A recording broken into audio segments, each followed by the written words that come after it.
খুব কম দামে নিয়ে যান বাঁশ কাঠ। ভাই, বাঁশ কাঠ কত টাকা করে? আর এসবগুলো কত টাকা? খুবই কম দামে দিয়ে দিচ্ছি ভাই, মাত্র 30 টাকা করে বোঝা। নিয়ে যান। আর যদি সবগুলো নিতে চান তাহলে 100 টাকা দিন। সবগুলো 70 টাকা দেব, দিয়ে দাও। না ভাই, এমনি দাম অনেক কমিয়ে দিয়েছি, এর কমে আর দেওয়া যাবে না। 100 টাকা নিলে তবেই দিতে পারবো, না হলে দিতে পারবো না। বেশ, তাহলে তাই দাও, নিয়ে যাই।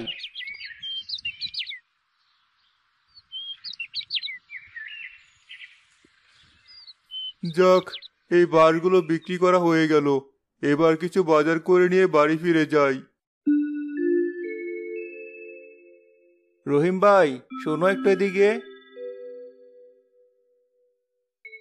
আজ কদিন হলো তোমাকেই খুঁজছি আমি, কিন্তু সময় মতো তোমাকে পাই না। আসলে আজকাল অল্প অল্প করে বাঁশ কাঠ নিয়ে আসি, সেগুলো তাড়াতাড়ি বিক্রি করে চলে যাই।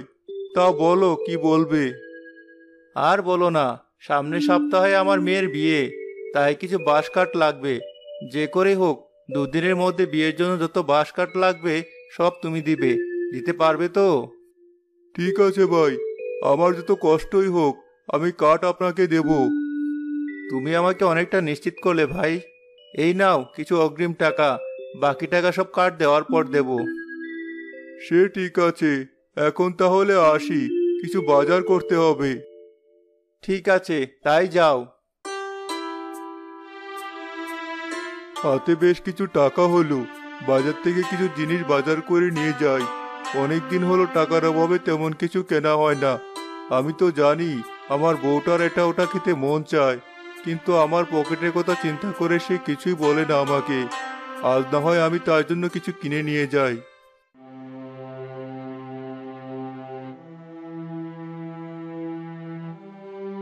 সেই কোন সকালে গেছি, দুপুর গড়িয়ে গেল, এখনো বাড়ি আসার নাম নেই। আজ এত দেরি করছে কেন বুঝতে পারছি না। অনেকদিন হলোই তো এত দেরি করে না, তবে আজ কেন এত দেরি করছি? রান্না করে খাবার নিয়ে কখন থেকে বসে আছি, তার কোনো খবরই যে নেই।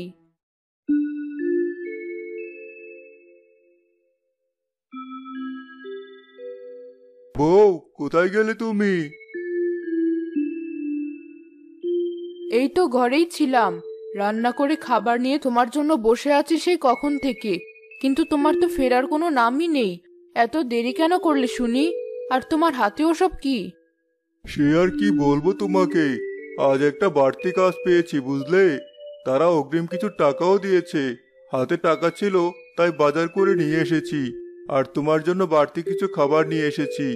তোমার যখন খেতে মন চাইবে তখন তুমি বসে বসে খাবে, কেমন? এখন খেতে দাও, খুব খিদে পেয়েছে। এই নাও খাবার। শোনো বউ, তোমাকে একটা কথা বলে রাখি, কাল সকাল সকাল কিন্তু আমাকে ডেকে দেবে। কেন? তুমি হঠাৎ কাল সকাল সকাল উঠবে কেন?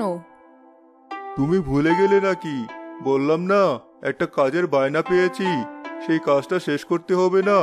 2 দিনের মধ্যে ওদের সব কাঠ কেটে দিতে হবে। 2 দিন পর ওদের বাড়িতে বিয়ে, তাই কাল সকাল সকাল জঙ্গলে যাব কাঠ কাটতে।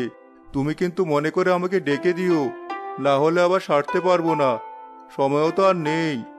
ঠিক আছে, ডেকে দেব, কোনো চিন্তা করো না। এবার খেয়ে শুয়ে পড়ো।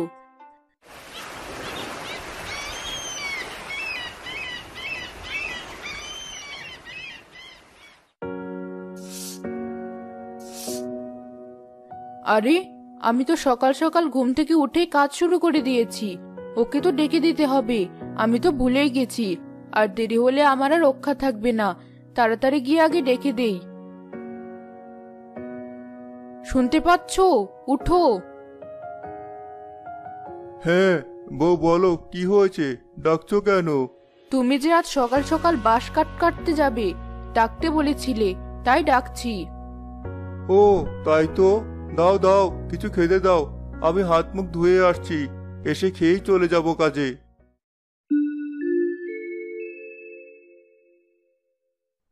আমি তাহলে এবার কাজে যাচ্ছি, তুমি সাবধানে থেকো।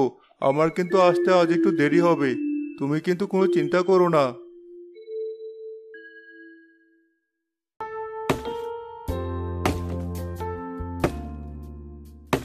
অনেক সময় হলো বাঁশ কাটছি, আর বেশ কিছু বাঁশ কাটাও হয়ে গেছে। এখন তাহলে একটু বিশ্রাম নিয়ে নেই, তারপর না হয় আবার বাঁশ কাটবো। আরে, দূরে ওটা কি দেখা যাচ্ছে? মনে হচ্ছে একটা ঝোলা। এই বাঁশবাগানে ঝোলা এলো কোথা থেকে? আর এত বড় ঝোলাই বা কিসের? কি একবার দেখবো কি? মনে হচ্ছে কোনো বাচ্চার কান্নার শব্দ শুনতে পেলাম। এই বাঁশবাগানে আবার বাচ্চাই বা আসবে কোথা থেকে? মনে হচ্ছে ওই ঝোলা থেকেই শব্দটা আসছে। কাছে গিয়ে দেখি তো একবার। আরে, এই ঝোলার ভিতরে তো বাচ্চা, ফুটফুটে 3টে বাচ্চা। কিন্তু এখানে এই ঝোলায় বা এলো কি করে? আর এই বাচ্চাগুলো বা এলো কি করে? কোনো কিছুই তো আমি বুঝতে পারছি না। এই বাচ্চাগুলো আমি কি করব? এখানে আমি ওদের ফেলে রেখেও তো যেতে পারবো না। না, ওদের বাড়ি নিয়ে যাই।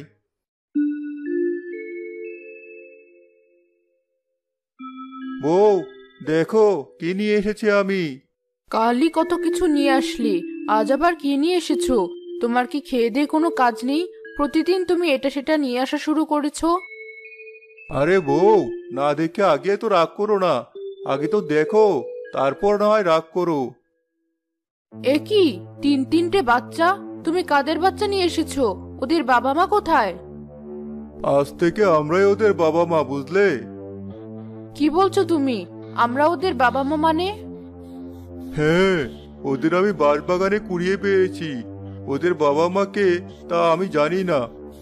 এখন থেকে ওরা আমাদের কাছেই থাকবে। আমরাই ওদের বাবা মা। তুমি যখন চাইছো তবে তাই হবে। ওপরওয়ালা মনে হয় ওদেরকে আমাদের জন্যই পাঠিয়েছে। এবার তাহলে ওদের নাম রাখবো আমি। তা বেশ, তো রাখো তবে। ওর নাম নয়ন, ওর নাম তারা, আর ওর নাম আলো। দাও এবার ওদেরকে আমার কাছে। তুমি কি হাত মুখ ধুয়ে এসো। রহিম আর তার বউ মিলে তাদের মেয়েদের আদর যত্ন করে বড় করতে থাকে। তারা বড় হওয়ার সাথে সাথে তাদের মধ্যে অদ্ভুত ক্ষমতা দেখা দেয়। নয়নের ক্ষমতা ছিল আলো ছড়ানোর, তারার ক্ষমতা ছিল পানি দেওয়ার, আর আলোর ক্ষমতা ছিল বাতাস আটকানোর। কিন্তু তাদের বাবা মা তাদের এই শক্তি কাউকে দেখাতে দিত না।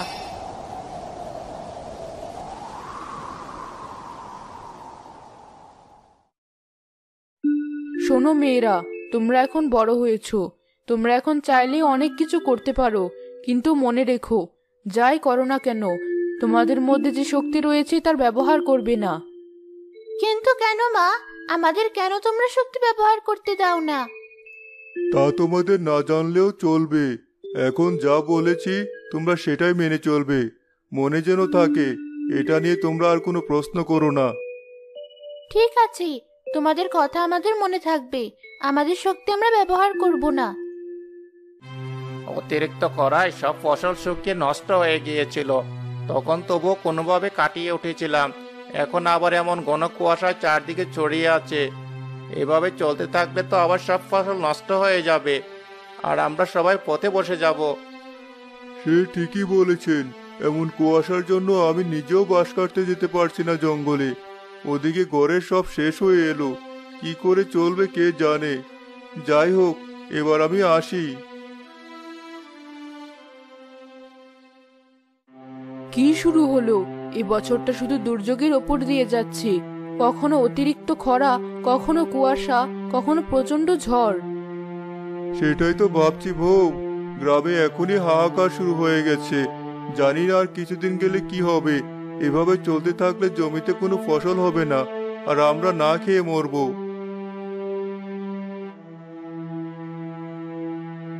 বাবা, এমন সময়েও কি আমরা আমাদের ক্ষমতা ব্যবহার করতে পারি না?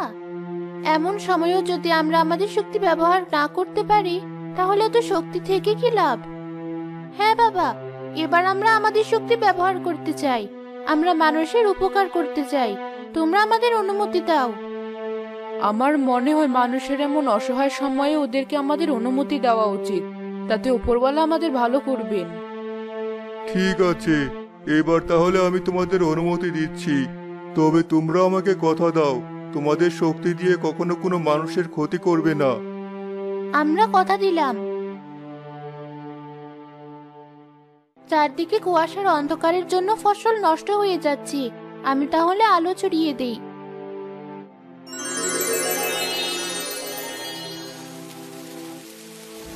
এখন টানা বৃষ্টি হচ্ছে, এমন বৃষ্টি হতে থাকলে ফসলের মাঠ ডুবে যাবে। আমি এখনই বৃষ্টি থামিয়ে দিচ্ছি।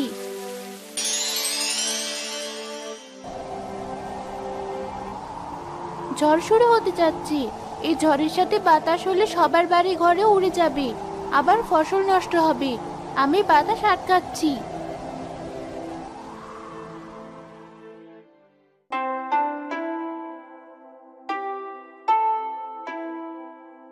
তোমরা আমাদের অনেক উপকার করলে মা।